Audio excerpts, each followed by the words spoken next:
Former President Bill Clinton spoke out about the war in Ukraine in a new interview with Irish broadcaster RTE. Here's what he said. How concerned are you about what's happening in Ukraine? Well, I knew that President Putin did not support the agreement President Yeltsin made never to interfere with Ukraine's territorial boundaries. An agreement he made because he wanted Ukraine to give up their nuclear weapons. They were afraid to give them up because they thought that's the only thing that protected them from an expansionist Russia. So he gave them up. Yeltsin's word was good, he kept his word, but he couldn't pass it through the Duma. So when it became convenient to him, President Putin broke it and first took Crimea. And I feel terrible about it because Ukraine is a very important country, and I feel a personal stake because I got them to agree to give up their nuclear weapons, and none of them believe that Russia would have pulled this stunt if Ukraine still had their weapons. The Defense Department announced the U.S. will be sending another $2.6 billion to Ukraine yesterday. This includes armed recovery vehicles, tank transporters, fuel tankers, and armored bridge layers. This could assist Ukraine in a counteroffensive against Russia, which, according to Forbes, the country is planning. It's so unusual to actually hear a political figure admit that they did something that they now think is wrong, It's a strategic mistake at the very least. Yeah, or to say, usually they'll say, the thing I did was wrong, but I should have done it even more, or something like that. This was actually a confession that this was a blunder to make Ukraine give up its nuclear weapons, but then not have, again, you have to resolve the ambiguous status of Ukraine. Either it is under the US's, NATO's protection because it's part of the alliance, or it's not, and it's never going to be, and then Ukraine would have had less of, Russia would have had less of incentive to attack it in the first place. Yeah. And I think it's also important to parse all the things that went wrong in the intervening years between the 90s when Bill Clinton was president and the Cold War was over, the Soviet Union had collapsed, we were supposed to have this readjustment of our relations with European countries and Russia. And as he says, right, at that point we were the farthest we've ever been from actual confrontation with the Soviet Union / Russia. What have we done wrong in the intervening years to get us to the point where they are invading a country on their border that's not part of the NATO alliance, but that we don't want them to invade? What did administrations, Democrats, Republicans, et cetera, do to bring us to this point? And I think it's pretty clear there was a tremendous number of policy miscalculations on our part. Not to just blame the U.S. or say that it is all the responsibility of the U.S. and our foreign policy. Russia can make its own choices, and it made the choice to invade Ukraine, and so on and so forth.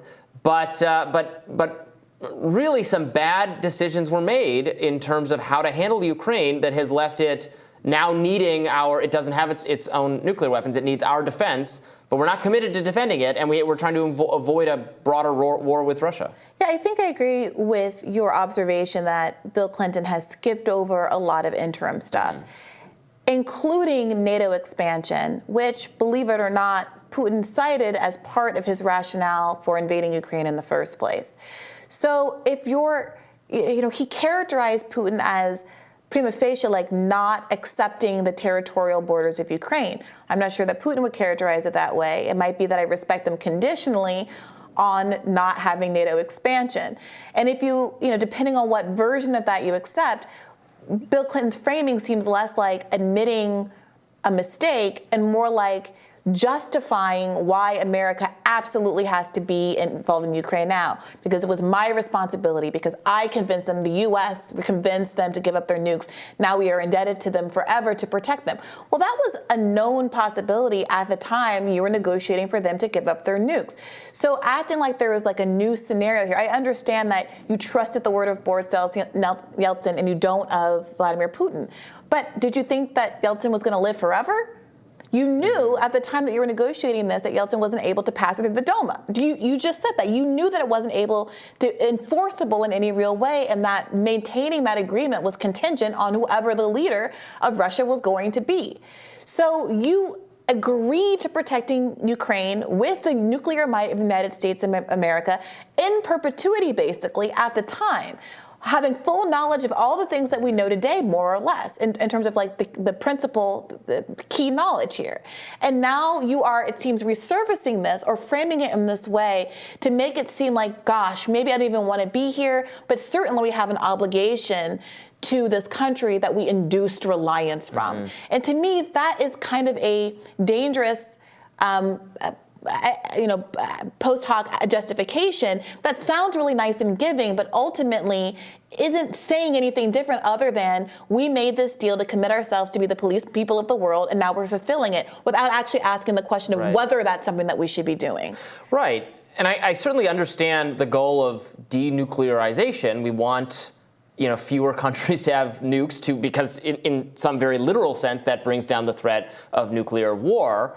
But if that just means, as you said, we're on the hook for defending everyone, for being the policeman of the world, because it is probably true, Russia very well may not have invaded a country that had nuclear capabilities. Or was in NATO. Right. And was officially under our umbrella of protection. So there's another question. If you were committing informally to protecting Ukraine, the choice to say that but not admit them to NATO at the time, to get them to denuclearize but not actually be under the official NATO protection umbrella, that is, prima facie like a vulnerability in an arrangement that was, of course, going to blow up in our faces at some point.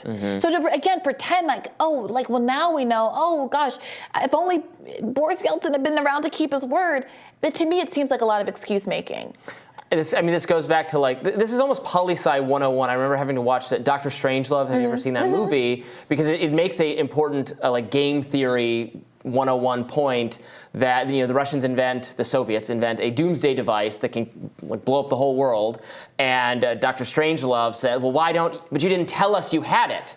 You have to tell it doesn't serve as an effective deterrent if it's ambiguous, if we don't know about it. And the Russians say, well, we were going to announce it at this parade next month. We didn't know, and this intervening window is the time period of doom. It's like you have to be clear. Yeah. You have to be clear. If it was clear that Ukraine is part of NATO or Ukraine has nuclear weapons, then it's not going to get invaded. Because Russia doesn't know exactly they didn't know exactly that the entire rest of the not the rest of the world, but European forces, the U.S., the Western world was going to come together, was going to crystallize over the Ukrainian defense. We're admitting more countries to NATO, not Ukraine, but other countries because of their fear of Russia. So it's not working out. We didn't step in over Crimea, right? Which is an important counterfactual here in terms of what Russia's expectations may or may not have been, or should not have been. We should not be the policemen of the world. We don't. It's not a role we have expertise in because we've done a lot of things wrong in terms of the nation building in the Middle East. And very importantly, there is no mandate to be the policeman of the world because American citizens, American voters in both parties do not want this. There was this brief period in the early aughts, in a post 9/11 fever, where the ascendant faction in the Republican Party was very for being the policeman of the world, and Democrats were kind of mute on the subject at that point. That moment has passed. A lot of liberals, progressives, left people, a lot of people in the Democratic coalition don't want to be the policeman of the world. And the ascendant Republican coalition absolutely does not want to be the policeman of the world. So there's no mandate to do this, so we need to back off. Yeah, I will say people have been talking about this Marjorie Taylor Greene interview on 60 Minutes, criticizing Lesley Stahl's interviewing skills, failure to push back, and also some kind of wild things that Marjorie Taylor Greene has said. I think in the fray, some liberals might miss that when Marjorie Taylor Greene says that we should not be given endless funding to Ukraine, when she says that Ukraine is not the 51st state, that kind of rhetoric resonates with a lot of people, and that's why, despite her not being aligned with majorities of Americans think on a lot of other issues and social issues, et cetera, that is enough for some people to keep supporting her and to have her back as she flails around in Congress doing who knows what, accusing AOC of having a burner account that caused people the C word and all that kind of thing. But that central consistency from her is meaningful to people for exactly this reason. Yeah, and that's why she's risen in standing, in stature in the Republican Party, because she speaks for actual conservatives, which the party was totally out of touch with and had no idea what its actual voters had to settle for whatever the party elites were deciding for the period of the aughts. Well, that's over now. Yeah. And so we have to have a foreign policy that is realistic and that is realistically constrained by what the American people are willing to spend money on and think our role in the world should be. Which a role that is closer to, again, what the founders intended, what George Washington thought our role in the world should be, which is not to get involved in European factional affairs. Remember that? Vaguely. Not as much of a student of U.S. history as you are, Robby. I mean, it's also worth noting, and Max Blumenthal pointed this out, that there have been some admissions from, I mean, we talk about how the right is more anti-war at this moment than the left, but again, the bipartisan blob is very much strong. House Foreign Affairs Committee Representative McCall, Republican, recently said in a hearing that of the $113 billion appropriated to Ukraine, approximately 60% is going to American troops, American workers, and on modernizing American stockpiles. In fact, only 20% is going directly to funding the efforts in Ukraine, which again is this weird admission that what the purpose of the military-industrial complex has always been is to create this kind of jobs, socialized jobs program in the United States, manufacturing program, the defense industry, et cetera. It's not an accident, I would argue, that the Secretary of Defense is a former defense company contractor employee. And he says that to defend the spending, but that's also an admission that really says, should we be ruining other countries and getting involved in international affairs because we won't just do a jobs program separate and apart from expanding the military-industrial process. I mean, so it really is a bipartisan problem. Of course, I can cite Democratic Congress members also unquestionably supporting this kind of thing. Gregory Meeks of New York recently said that if we were to withdraw funding, it would mean, quote, societal collapse in Ukraine, which is a different kind of weird admission about perhaps our overinvestment in the area and the inability to allow the country to resolve its own conflicts, and also justifies our continued political influence there, arguing against settlements, et cetera. Well, and let's prevent. I don't want Ukraine the society to collapse. Let's prevent the societal collapse of Ukraine by being having a mediator role, insisting on negotiation as the price of any additional funding, so that we can come to some resolution. Because the reality is, the society is collapsing, right, and people are dying by the thousands in Ukraine. There's a real human cost here that gets ignored, for sure. All right, more Rising right after this.